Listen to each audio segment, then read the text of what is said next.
धुळे तालुक्यातील नेर येथील शेतकरी शांताराम पाटील यांच्या शेतातील सुयाबाभूळ जळून खाक झाला।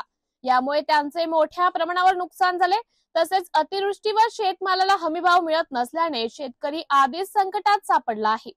तसेच गेल्या महिन्यात नूरनगर भागातील एका शेतकऱ्याचं शेतीचे अवजारे जळून खाक झाले होते। तसेच शेतामध्ये भागी आता लोंबकणाऱ्या विजेच्या तारा वाहिन्यांमुळे शॉर्ट सर्किट झाल्याने अजून नेर येथील प्रगतशील शेतकरी नूरनगर शिवारातील शांताराम पाटील यांच्या शेतातील सुयाबाभूळ जळला आहे। तसेच याविषयी शेतकरी शांताराम पाटील यांनी वीज कंपनीकडे तक्रार केली आहे। तलाठी कार्यालयात अर्ज केला आहे। तसेच जळालेल्या सुयाबाभूळ पिकाची पंचनामे करण्यासाठी घटनेनंतर तलाठी कार्यालयातील कर्मचाऱ्यांनी पंचनामा करण्याकरिता नूरनगर सेवक शिवारात धाव घेतली होती। तसेच पंचनामे करून शेतकऱ्याला देखील जळालेली पिकाची भरपाई द्यावी अशी मागणी केली आहे।